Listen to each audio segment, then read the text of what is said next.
मृतक नक्सलियों का बदला लेने पुलिस जवानों को नक्सलियों की धमकी। क्रिसमस पर्व मनाने चर्च में तैयारियां जोरों पर। कोरोना के चलते क्रिसमस पर नहीं होंगे कोई कार्यक्रम। और बालाघाट नगरपालिका को मिला 1898 हितग्राहियों का लक्ष्य। नमस्कार, बालाघाट लाइव के इस बुलेटिन में आपका स्वागत है। मैं हूं आपके साथ आकाश। 15 दिसंबर को राष्ट्रीय उद्यान कान्हा के क्षेत्र में नक्सलियों ने एक बैठक आयोजित कर प्रेस नोट जारी किया, जिसमें नक्सलियों ने हाल ही में हुई मुठभेड़ में नक्सलियों की मौत का बदला लेने और पूरी ताकत के साथ पुलिस से आमना सामना करने का भी जिक्र किया है। इसके साथ ही 9 जुलाई 2019 को लांजी क्षेत्र के सर्रा ग्राम पंचायत के पुजारी टोला में हुई मुठभेड़ में मंगेश और नंदा की मौत की भी पुष्टि की है। उन्होंने ये भी कहा है कि मुठभेड़ में मारे गए कॉमरेड की शहादता को बेकार नहीं जाने देंगे और लड़ाकू संगठन का निर्माण कर बदला लेंगे।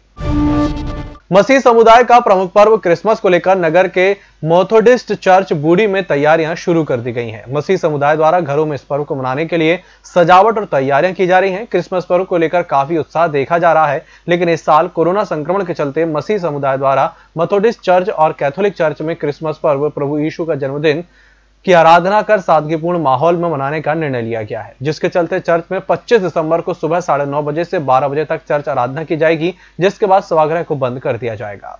इस बार कोविड-19 को देखते हुए क्रिसमस सेलिब्रेशन हमारी कमेटी द्वारा नहीं करने का निर्णय लिया गया है। सिर्फ चर्च आराधना लगेगी। चर्च आराधना सवेरे 9:30 बजे स्टार्ट होगी और 12:30 बजे चर्च बंद कर दिया जाएगा। जो शहर के अन्य श्रद्धालु लोग जो चर्च आते हैं उनके लिए सिर्फ शाम को 6 बजे से 8 बजे तक चर्च खुलेगा और वो भी एक करके ही अंदर एंट्री दी जाएगी। हर वर्ष केरल सिंगिंग भी होता था और विभिन्न कार्यक्रम होते थे। इस बार कोविड-19 के कारण इस बार केरल सिंगिंग का कार्यक्रम नहीं किया गया, ना ही गीत संगीत का कार्यक्रम किया गया और इस साल क्रिसमस ट्री का भी कार्यक्रम नहीं किया जा रहा है। चर्च आराधना के दौरान क्या रहेगा निर्णय? चर्च आराधना के दौरान आप यहाँ पे थर्मल स्कैनर लगाया जा रहा है।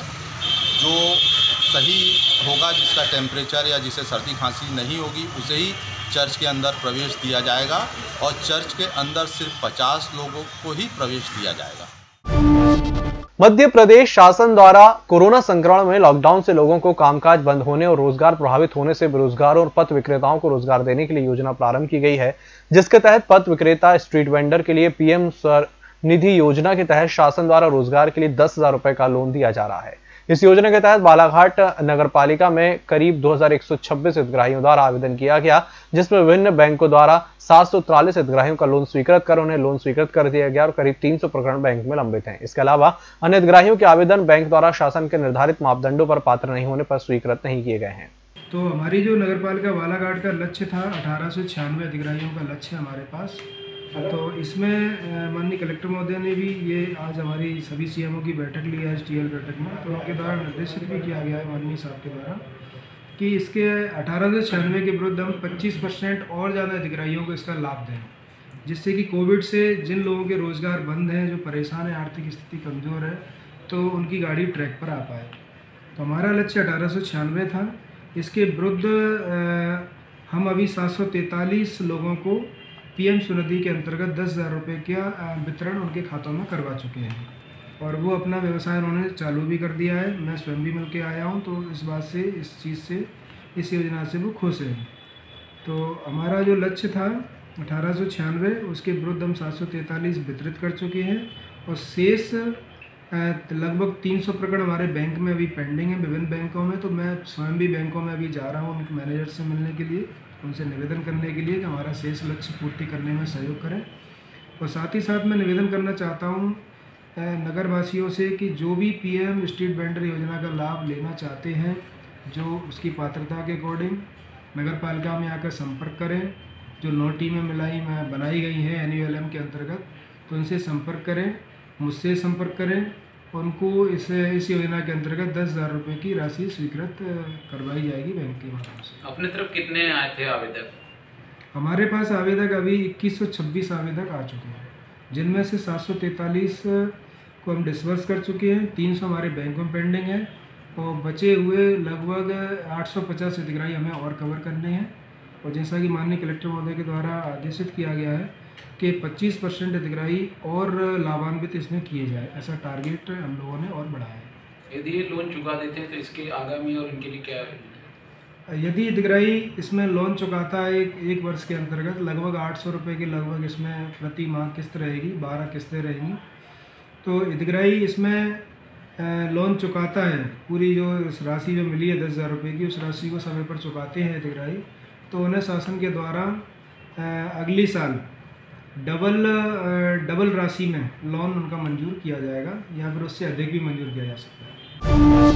मध्य प्रदेश शासन द्वारा गत 18 दिसंबर को मध्य प्रदेश के सभी जिलों में किसानों को योजना का लाभ दिलाने की मंशा से किसान सम्मेलन का आयोजन किए जाने का आदेश जारी किया गया था, लेकिन आदिवासी अंचलों में यह किसान सम्मेलन की धज्जियां उड़ाई जाने का मामला जनपद पंचायत बैहर के ग्राम पंचायत करेली का सामने आया है, जहां पर सरपंच और सचिव, रोजगार सहायक सचिव के द्वारा आदिवासी अंचलों के किसानों को योजना का लाभ नहीं दिए जाने की मंशा से उन्हें किसान सम्मेलन से वंचित रखा गया। भारतीय जनता पार्टी नगर मंडल का प्रशिक्षण वर्ग के शुरुआत दौर में प्रथम दिवस पर मंडल प्रशिक्षण वर्ग की शुरुआत की गई, जिसमें मुख्य वक्ता के रूप में भाजपा जिला अध्यक्ष रमेश भटेरे राजकुमार राय जादानी ने की प्रथम सत्र का विषय भाजपा का विकास और इतिहास से कार्यकर्ताओं को परिचित कराया गया। वहीं द्वितीय सत्र में सांसद ढाल सिंह बिसेन और राजेंद्र चौकसी की उपस्थिति में सत्र का विषय आत्मनिर्भरता के साथ राष्ट्रीय सुरक्षा पर विस्तार से बताया गया और तृतीय सत्र में पूर्व मंत्री और विधायक गौरीशंकर बिसेन, वरिष्ठ भाजपा नेता रमेश राव ने की जिस सत्र का विषय विगत 6 वर्षों में अंत्योदय प्रयत्न पर विस्तार से बताकर कार्यकर्ताओं को प्रशिक्षित किया गया। पार्टी के कार्यकर्ताओं का प्रशिक्षण वर्ग जो कि लगभग हर 3 से 5 वर्ष के अंतराल में होता है। चूँकि किसी भी व्यक्ति के जीवन में सीखना कभी ख़त्म नहीं होता, लगातार परिस्थितियां, बहुत सारी चीज़ें बदलते रहती हैं और कार्यकर्ताओं को गढ़ने का एक अवसर होता है। जब कार्यकर्ता प्रशिक्षित होता है तो संगठन की जो अपेक्षा कार्यकर्ता से होती है, जिस विचारधारा को लेकर हम राष्ट्र की सेवा को लेकर हम इस भारत माँ की सेवा में जुटकर काम करने के लिए लगे हैं, उसे आत्मसात करके कार्यकर्ता अंत्योदय के लक्ष्य पर अपना काम कर पाता है। आज के हमारे वक्ता, हमारे जिले के अध्यक्ष, युवा अध्यक्ष रमेश भटेरे जी ने भाजपा एवं हमारा दायित्व, यानी भाजपा में हम और हमारा दायित्व के महत्व पर कार्यकर्ताओं को मार्गदर्शन दिया। इसके द्वितीय सत्र में हमारे जिले के सांसद आदरणीय ढाल सिंह बिसेन जी ने किस तरह से आत्मनिर्भर भारत बने और किस तरह से आत्मनिर्भर भारत की ओर हमारा देश बढ़ा है और साथ ही राष्ट्रीय सुरक्षा के विषय पर उन्होंने प्रकाश डाला, कार्यकर्ताओं को मार्गदर्शन दिया। इसी तरह तीसरे सत्र में हमारे क्षेत्र के विधायक, जिले के लोकप्रिय नेता आदरणीय गौरीशंकर बिसेन जी ने जो पिछले 6 वर्षों में अंत्योदय प्रयत्न हुए हैं, अंतिम व्यक्ति के विकास को लेकर, अंतिम व्यक्ति के अंतिम पंक्ति के अंतिम व्यक्ति के विकास को लेकर जो भारतीय जनता पार्टी ने कार्य किए हैं, उस पर प्रकाश डाला। इसी के साथ बुलेटिन में चला छोटे से ब्रेक का जल्द हाजिर होंगे। हर घूंट सेहत से भरपूर, without sugar, without caffeine and with natural tea colour. Ayur Amrit herbal tea अपनाइए जो हृदय के लिए रामबाण औषधि है। अब टी नहीं, सिर्फ आयुर अमृत हर्बल टी। ब्रेक के बाद एक बार फिर से आपका स्वागत है। बढ़ते अगली खबर की ओर। शहर को स्वच्छ और सुंदर बनाने के लिए शासन द्वारा सड़कों का चौड़ीकरण किया गया, लेकिन बड़े ही दुर्भाग्य की बात है कि विगत माह से सड़कों के किनारे डिवाइडर पर लगाए गए बिजली के खंभे आज राजनीतिक दलों के शुभकामना संदेश और दुकानों के विज्ञापन लगाने के लिए काम आ रहे हैं, जिस पर आज तक विद्युत विभाग के अधिकारियों के द्वारा किसी प्रकार की कार्रवाई नहीं की गई। यहां तक कि अम्बेडकर चौक से हनुमान चौक तक और मोतीनगर से गायखुरी तक बिजली का एक भी खंभा इन विज्ञापनों से छूता नहीं है। कुछ विज्ञापनों के फ्लैक्स इतने बड़े आकार के हैं जिनमें हादसों का अंदेशा बना रहता है।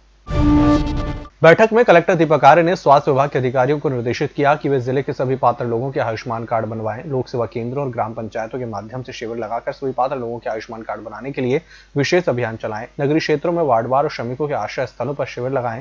विशेषकर बुढ़ी, गंगानगर, सरेखा, कोसमी, बैहर चौकी, भटेरा चौकी, मोतीनगर, गायखुरी में शिविर लगाकर आयुष्मान कार्ड बनाए जाएं।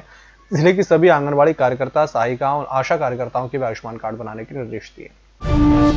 अवैध मदिरा विनिर्माण, परिवहन और विक्रय की रोकथाम के लिए कलेक्टर दीपक आर्य के निर्देश पर चलाए जा रहे अभियान के तहत 21 दिसंबर को जिला आबकारी अधिकारी विनोद खटीक के मार्गदर्शन में अवैध शराब रखने और बनाने की मुखबिर से प्राप्त सूचना पर छापामार कार्रवाई की गई, जिसमें बालाघाट तहसील के ग्राम चींचगांव बमनी में बैनगंगा नदी के किनारे अलग अलग स्थानों से 40 बोरी से भरा हुआ लगभग 1200 किलो महुआ लाहन जब्त किया गया। मौके पर कोई आरोपी नहीं मिलने से सैंपल लेकर शेष महुआ लाहन नष्ट किया गया और आबकारी अधिनियम के तहत 3 प्रकरण पंजीबद्ध किए गए।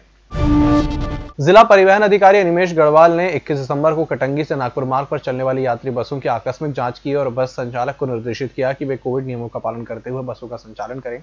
यात्रियों से नियत किराया ही लें, अधिक किराया ना लें। कटंगी से नागपुर जाने वाली बसों में यात्रियों से अधिक किराया लिए जाने की शिकायत पर परिवहन अधिकारी द्वारा मोहसिन ट्रेवल्स की बस और पवन ट्रेवल्स की बस का 2-2 रुपए का चालान काटा गया। बस संचालकों को सख्त हिदायत दी गई कि वे परिवहन नियमों और कोविड नियमों का पालन करते हुए बसों का संचालन करें और यात्रियों से अधिक किराया ना वसूलें, अन्यथा बसों के परमिट निरस्त किए जाएंगे। किरनापुर थाना अंतर्गत किन्ही पुलिस चौकी के ग्राम बोरबंद के जंगल में 12 दिसंबर को सुरक्षा बलों और नक्सलियों के बीच हुई मुठभेड़ में पुलिस ने 2 महिला नक्सलियों को मार गिराया था, जिसमें महिला नक्सली सावित्री उर्फ भादो और शोभा के मारे जाने की पुष्टि हुई थी। हालांकि शोभा का शव उनके परिजनों को सौंप दिया गया था, लेकिन आज तक महिला नक्सली सावित्री उर्फ आयते के परिजन शव लेने के लिए नहीं पहुंचे, जिस पर पुलिस ने सोमवार को महिला नक्सली का अंतिम संस्कार करवाया। बताया गया कि महिला नक्सली सावित्री उर्फ आयते छत्तीसगढ़ के बस्तर जिला अंतर्गत गंगलूर की रहने वाली थी, जिस पर मध्य प्रदेश में 10, छत्तीसगढ़ में 1 और महाराष्ट्र में 5 आपराधिक मामले दर्ज थे। सावित्री पर 14 लाख का इनाम था, जिसे बीते दिनों बालाघाट पुलिस ने नक्सली मुठभेड़ में मार गिराया था। इस बुलेटिन में फिलहाल इतना ही। इसी के साथ मुझे दीजिए इजाजत। नमस्कार।